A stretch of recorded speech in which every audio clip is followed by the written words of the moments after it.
Bismillahirrahmanirrahim. Assalamualaikum warahmatullahi wabarakatuh. Apa khabar semua? Semoga Ramadan kita kali ini kita buat yang terbaik dan terus bersemangat.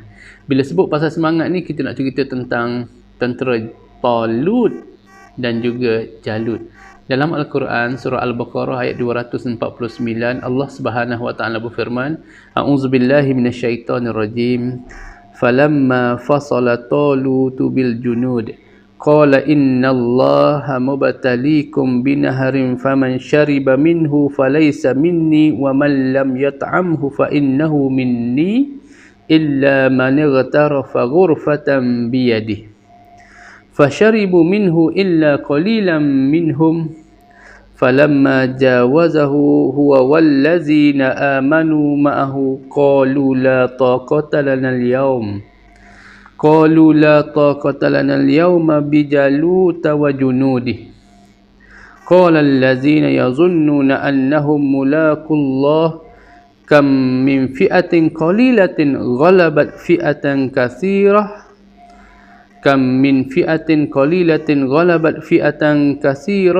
biiznillah wallahu ma'as sabirin. Sadaqallahul azim.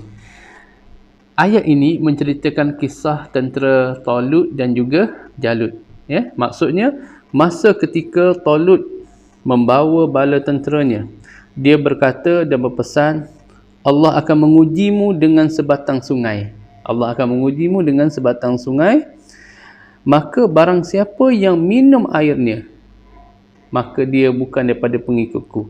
Dan barang siapa yang tidak meminumnya, maka dia adalah pengikutku, kecuali hanya mencedok secedok air dengan tangannya. Tetapi mereka minumnya, kecuali sebahagian kecil daripada kalangan mereka. Ketika Talut dan orang-orang yang beriman bersamanya menyeberangi sungai itu, mereka berkata, kami tidak kuat lagi pada hari ini melawan Jalut dan bala tenteranya. Mereka yang meyakini bahawa mereka akan menemui Allah akan berkata, betapa banyaknya qalilatan, sekelompok kecil mengalahkan kelompok yang besar dengan izin Allah, dan Allah akan bersama-sama dengan orang yang sabar. Ayat ini menceritakan tentang bagaimana tentera Talut, yang mana Raja Talut pada ketika itu pesan kepada bala tenteranya bahawa bala tenteranya dalam proses untuk pergi berperang dengan melawan tentera Jalut, pada ketika itu tentera Talut ini akan diuji hanya sekadar sebatang sungai.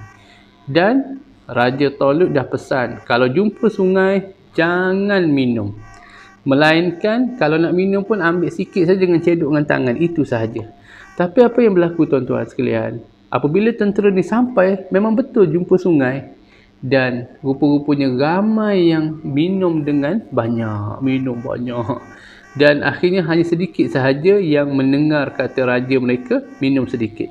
Dan akhirnya bila mereka berperang melawan tentera Talut, golongan yang minum banyak ni tuan-tuan sekalian, dia dah rasa penat, dia dah rasa tak mampu dan tak terdaya. Sebab tu dia kata, macam dalam ayat ini diceritakan kami tidak kuat lagi, kan. Kelompok ni dah rasa macam dah berputus asa. Tetapi kelompok yang sedikit ini siapa? Yang tidak minum, yang kekal patuh kepada arahan raja mereka. Mereka inilah yang melawan tentera Jalut, dan akhirnya mereka menang. Dan ini digambarkan tuan-tuan sekalian, sama dalam proses kita ni lah, kan. Dalam bulan Ramadan ni sebenarnya kita sedang melawan nafsu kita, kita tahan nafsu kita, kan. Macam kita pergi, kalau tengok orang jual, kan, bulan Ramadan banyak orang jual air, kan, warna pun macam-macam, kan. Dekat sini sebenarnya menguji nafsu kita, kan. Kalau kita nak beli air tu banyak-banyak boleh, tapi nak minum pun sikit je. Sebab apa? Sebab kita simpan tenaga kita, maksudnya kita tahan nafsu kita. Kalau kita nak gunakan, nak minum air banyak boleh, tapi kita takut nanti ibadah kita terganggu. Di malam hari kita akan rasa penat, kan. Baru 4 rakaat tarawih kita dah rasa macam Allahu Akbar, nak boleh bangun. Tapi berbanding dengan orang yang hanya minum sedikit sahaja, Masya Allah, mereka mampu untuk bangun malam, mereka mampu untuk terus beribadah, mereka mampu berada dalam keadaan segar dan bertenaga. Kerana apa?